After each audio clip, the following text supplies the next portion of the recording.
सबसे पहले तो ताऊ जी आपका स्वागत है हमारे शो पर टॉक विद रिया। तो आपको यहाँ आकर कैसा लग रहा है? बहुत बढ़िया लगा बेटा, आपने अपने शो पे हम बुलाए। ताऊ जी ये तो बहुत बढ़िया है। तो आपसे मेरा पहला सवाल ये है, जैसे कि आप अमन भाटी वीडियोस में काम करते हैं ना, उसमें आपका ताऊ जी का रोल है। तो ताऊ जी का रोल और आपकी नॉर्मल लाइफ में क्या डिफरेंस है, मतलब क्या अंतर है आपकी उस लाइफ में और इसमें? भैया हमारे यहाँ में तो कोई खास अंतर है नो, ये ऐसे ही हम होंगे ताऊ जी हैं, अरे ऐसे होंगे ताऊ जी हैं, दोनों वर्ड ताऊ जी हैं। अच्छा, मतलब वीडियोस में जो आप एक्ट करते हैं उसमें कुछ डिफरेंस नहीं है कि आपका बिहेव थोड़ा रियल लाइफ में अलग हो और एक्ट में मतलब आपको वो एक्ट के तरीके से करना हो? ना भाई, मुँह पे तो कोई ऐसा खास फर्क पड़ ना रहा, मैं तो ऐसे ही होंगे ऐसे ही होंगे। अच्छा, मतलब दोनों में आप रियल हैं? हाँ एक्ट बिल्कुल, में भी और रियल लाइफ में भी? बिल्कुल नॉर्मल रहता हूँ जी, अपने एक्ट में भी वही भाषा वही सब कुछ होंगे और वही होंगे। ये तो बढ़िया है ताऊ जी। तो अब आपसे मेरा अगला सवाल ये है, आप अपने बचपन को लेकर कुछ बताइए, जैसे कि कैसा रहा आपकी पढ़ाई को लेकर या आपका रहन सहन, कुछ हमारी ऑडियंस को बताइए उसके बारे में। भाई बचपन तो हमारा साधारण से ही रहा, साधन तो उस टाइम में कुछ थे नहीं, अपने वही खेल में भी वही थे, गिल्ली डंडा या अपने जो खेलते थे, और पढ़ाई लिखाई ऐसी थी, साधन नहीं थे कुछ भी। हमारे यहाँ से सिकंदराबाद जो 8 किलोमीटर पड़ता था, पैदल जाते थे, पैदल ही आते थे। और आप स्कूल गए हैं ताऊ जी? हाँ, मैं खुद पैदल गया हूँ, क्योंकि साधन नहीं थे उस टाइम में, साइकिल भी नहीं थी और रास्ते भी कच्चे थे, कोई रास्ता नहीं था। नहर पड़ती थी, उस नहर पे पुल भी नहीं था, उस नहर में कर अंदर निकल के जाना पड़ता था। तो बड़ी कठिनाई थी उस टाइम में, बड़ी परेशानी आती थी छात्र के लिए। और किताब तो एक 10 पैसा की किताब आती थी, उसमें ही ए पेनार कै कबूतर खे खरगोश, उससे ही पढ़े हम तो भैया। तख्ती ही लकड़ी की तख्ती थी, उस पर किटकन्ना कर देते थे मास्टर, उनके ऊपर हम कलम फेर देते थे। ये पढ़ाई थी उस टाइम। ताऊ जी ये तो आपकी पढ़ाई को लेकर हो गया। अब आप थोड़ा अपना रहन सहन को लेकर बताइए, मतलब आपकी पारिवारिक स्थिति कैसी थी या कैसे कैसे सब होता था, थोड़ा हमारी ऑडियंस को उसको लेकर बता दीजिए। भाई रहन सहन तो उस टाइम एक साधारण थे, बिल्कुल बिल्कुल एकदम नॉर्मल थे, कोई लाइट की भी नहीं थी, कुछ भी नहीं था। और पारिवारिक की बात है, उस टाइम में गरीबी तो थी ही, लोगों के पास साधन नहीं थे, ट्रैक्टर नहीं थे, ट्यूबवेल नहीं थी, कुआं थे, हरट से पानी निकलता था। और ये तुम्हारे गेहूँ भी नहीं थे उस टाइम में, चना ज्वार बाजरा मक्का ये पैदावार होती थी, और एकदम बिल्कुल साधारण थे।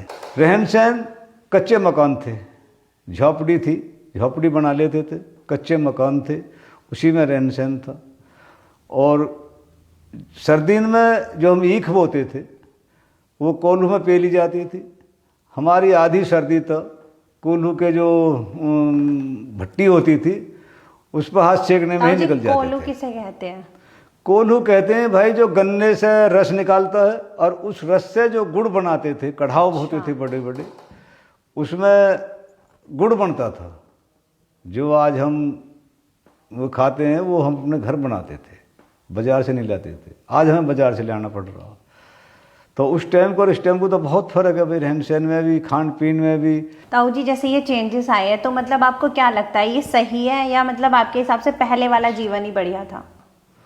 भाई पहले वाला जीवन जो था वो एक शुद्ध साधारण जीवन था।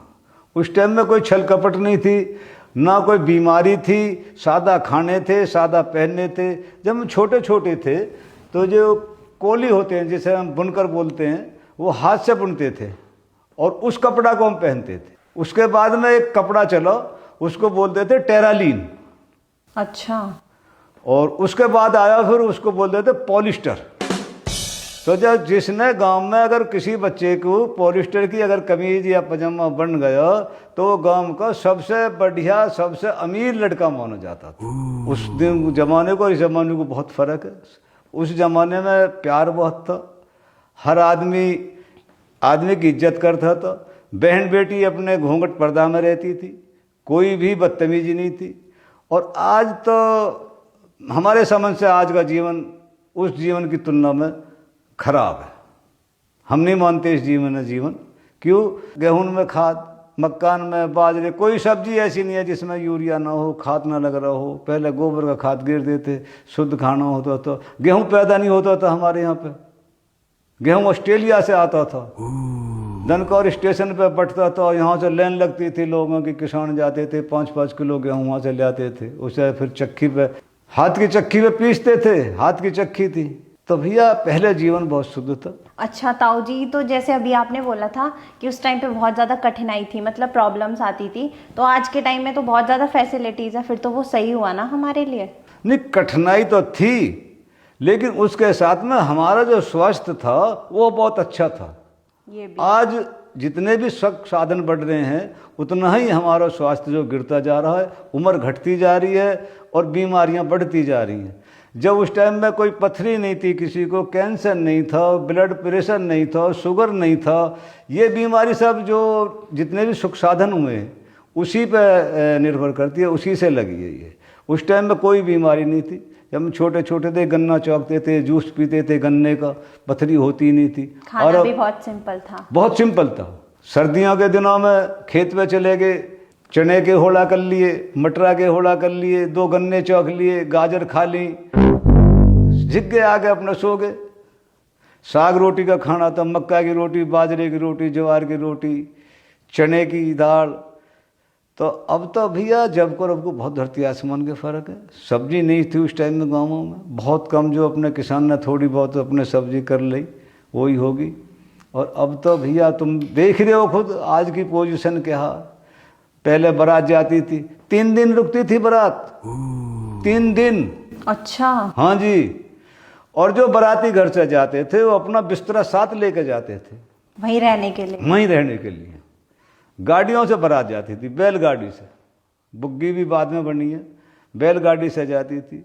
दुल्हन एक रथ होता था, दुल्हन उस रथ में आती थी, बाकी जो बाराती हैं गाड़ी में आते थे। फिर एक रात रुकन लगी बारात। खाना क्या था?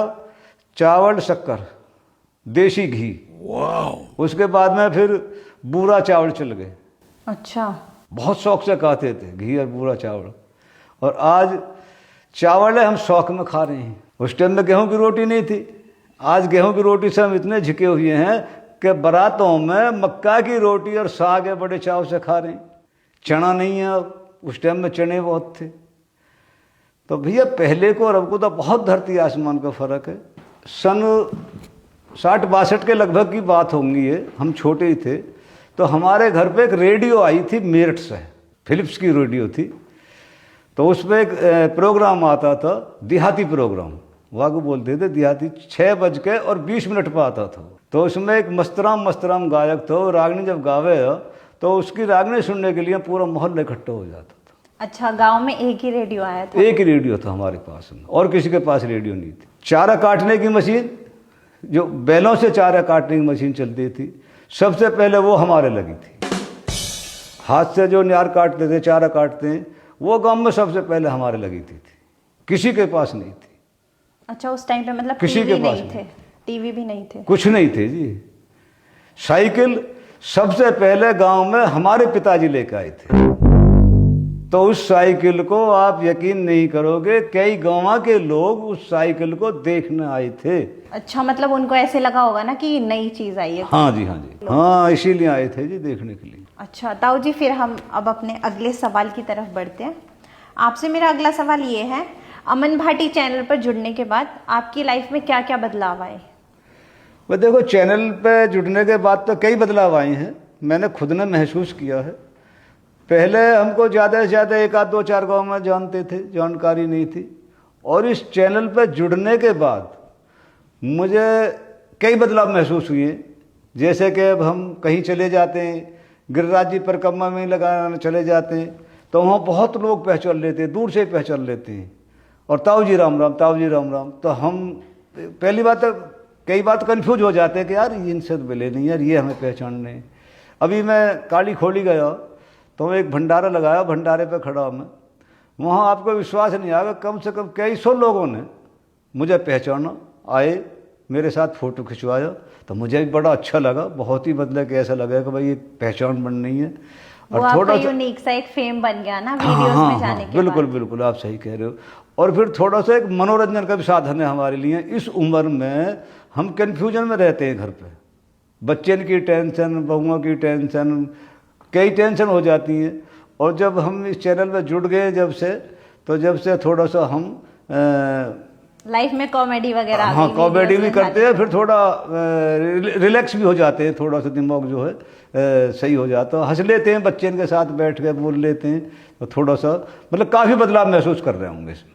ये तो बढ़िया है ताऊ जी, आपको इतना ज़्यादा प्यार मिल रहा है। तो अब मैं अपने अगले सवाल की तरफ बढ़ती हूँ।